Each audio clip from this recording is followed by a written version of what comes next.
আজকে এই জান্নাত থেকে, এই জান্নাত তোমার জন্য হটাইয়া জাহান্নাম তার সামনে তুলে ধরা হয়, যে তোমাকে এখানে প্রবেশ করানো হবে।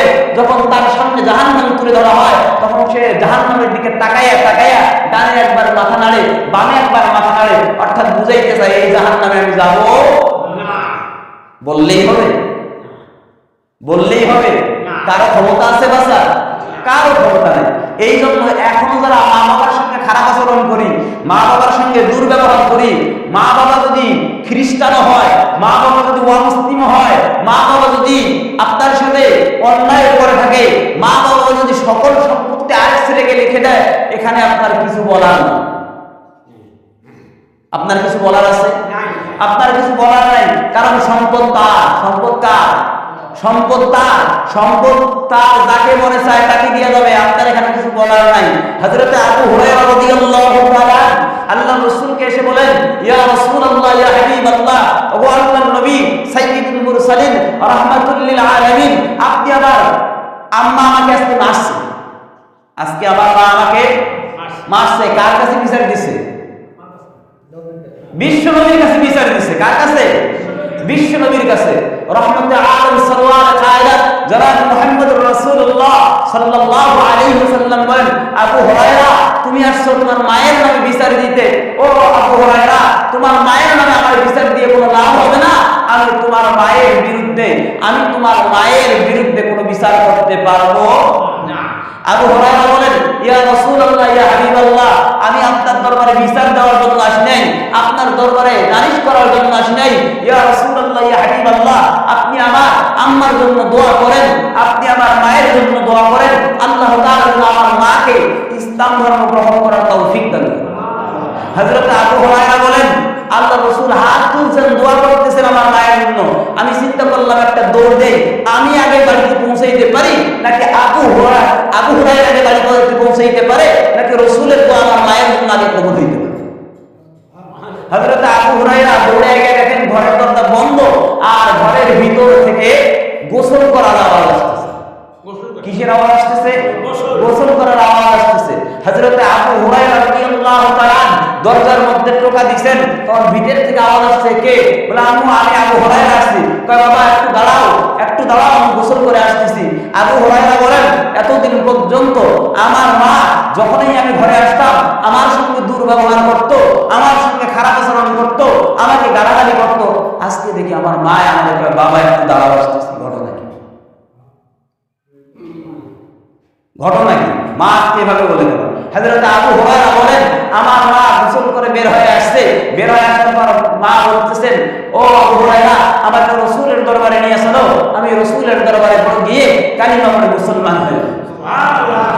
তাহলে বলেন, এই মা বাবার দোয়া আল্লাহ তাআলার দরবারে লাগবে কি লাগবে না? রাসূল বলেন যে মুসাফিরের দোয়া কখনো বিফলে যায় না। যারা সৎ বাদশা, ন্যায়পরায়ণ বাদশার দোয়া বিফলে যায় না, এমনই ভাবে মা বাবার দোয়া বিফলে যায় না।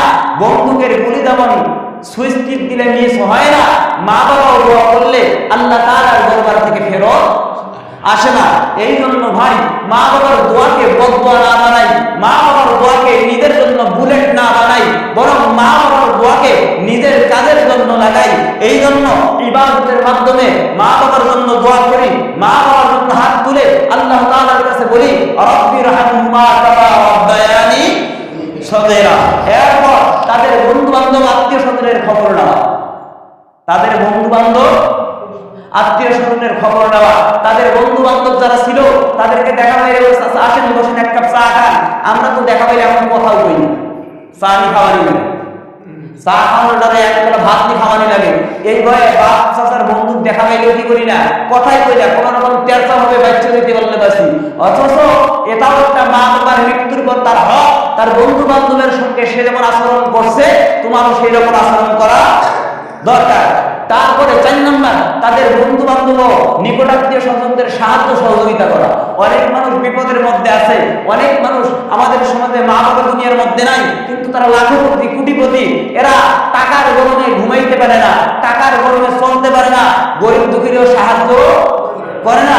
কিন্তু কিন্তু আপনার আমার জরুরি হইল মা বাবা যাদের সাথে চলছে, মা বাবা যাদের সাথে মিল মহব্বত রাখছে, আপনার জন্য জরুরি হইল তাদের সাথে আপনারও কি রাখা, মিল মহব্বত রাখা, তাদের সাথে একটা যোগাযোগ রাখা।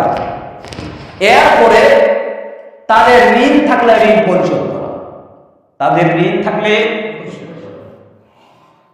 আমার মনে আছে কোথায় যে কথাটা শুনছিলাম যে এক লোক, ঢাকা শহরের এক লোক, পুরান ঢাকায় কোটি কোটি টাকার সম্পদ রেখে মারা গেছে, কোটি কোটি টাকার সম্পদ রেখে মারা গেছেন, কিন্তু জীবনে কোনোদিন নামাজ পড়ে, জীবনে কোনোদিন নামাজ পড়ে নাই। তো ছেলেরা গেছে ইমাম সাহেবের কাছে দিয়ে বলতেছে, হুজুর আমাদের আব্বা তো মারা গেছে, এখন উনি তো নামাজ পড়ে নাই, কি করতে হবে? বলে ফিদিয়া দিয়ে দাও। বলে ফিদিয়া কত?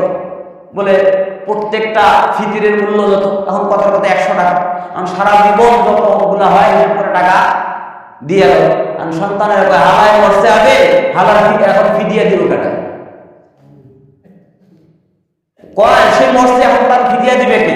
তার এই জরিমানা দিবে কে? তার উদ্দেশ্য, তাদের উদ্দেশ্য কি? সে মরছে, এখন তার শুরু থেকে বাড়ি হওয়ার পর থেকে যদি হিসাব করে না হয় 1 কোটি টাকা দাঁড়াবে, এখন এই 1 কোটি টাকা দেবে কে? এই অথচ সম্পদ রেখে গেছে কে? সম্পদ রেখে গেছে কে? ভাই কথা বল না। তার বাবা সম্পদ রেখে গেছে, ওই বাবার জন্য সম্পদ আল্লাহর রাস্তায় দান করবে, তার হাত দিয়ে বের হচ্ছে। আপনি যে আপনারা যারা সমাজে আছেন, যারা মসজিদে দিতে কৃপণতা করেন, আপনি মনে রাখেন আপনার অবস্থা এমন।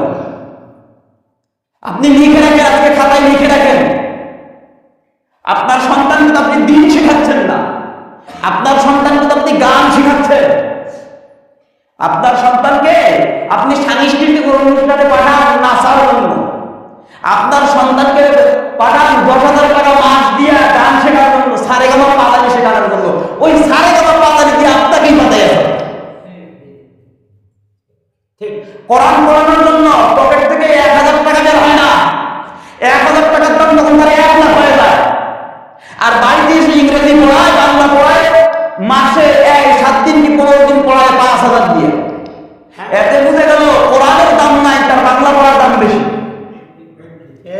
কোরআনের দাম নাই, অথচ আল্লাহ রাব্বুল আলামিন বলেন আলিফ লাম মিম যালিকাল কিতাব লা রাইবা ফীহ। এটা এমন একটা কিতাব যে কিতাবের মধ্যে কোনো সন্দেহ নাই। পৃথিবীর যত সমস্ত মানুষ বই লিখছে, পৃথিবীর শুরু থেকে নিয়ে শেষ পর্যন্ত, কিয়ামত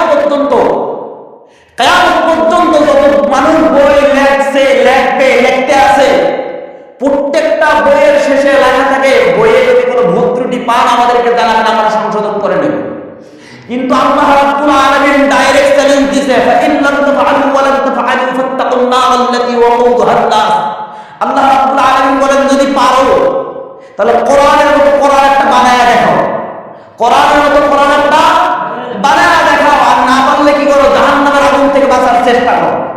কোথা থেকে? সেই জাহান্নাম থেকে বাঁচতে নয়, আমরা ঢোকার চেষ্টা করতেছি। নারী পুরুষের পর্দা নাই সমাজের মধ্যে, রাস্তায় রাস্তায় মা বোনকে রাস্তায় ছেড়ে দিয়ে আসছি, লজ্জা থাকা দরকার। আল্লাহ রাসূল বলেন, দায়ুস লা ইয়াদখুলুল জান্নাহ, যে ব্যক্তি দায়ুস সে জান্নাতে যাবে না। লজ্জা থাকা দরকার। আপনার আমার রাস্তায় রাস্তায় হাঁটে, আপনার আমার মেয়ে রাস্তায় হাঁটে, আপনার আমার বোন রাস্তায় হাঁটে। লজ্জা আজকে কোথায় রাখবেন আপনারা? কোথায় আপনাদের লজ্জা? নিজের স্ত্রীকে পর্দা করেন না, নিজের মাকে পর্দা করতে পারেন না, নিজের বোনকে পর্দা করতে পারেন না, বলেন আপনাদেরকে আল্লাহ কোথায় দিবে? দায়িস কি আপনারা না? আপনার দায়িস না? তাহলে আজকের থেকে নিয়োগ করেন, নিজেও নামাজ পড়বো, পরিবারকে নামাজ পড়াবো, নিজেও পর্দা করবো, নিজের পরিবারকে পর্দা করাবো। ইনশাআল্লাহ করবো তো? আল্লাহ সকলকে তৌফিক দান করেন। বাকি যে কয়টা থাকলো আল্লাহ তাআলা তৌফিক দিলে আগামী জুমায় আলোচনা করব। আল্লাহ আমাদের সকলকে মেনে চলার তৌফিক দান করেন। ওয়া আখিরু দাওয়ানা আলহামদুলিল্লাহি রাব্বিল আলামিন।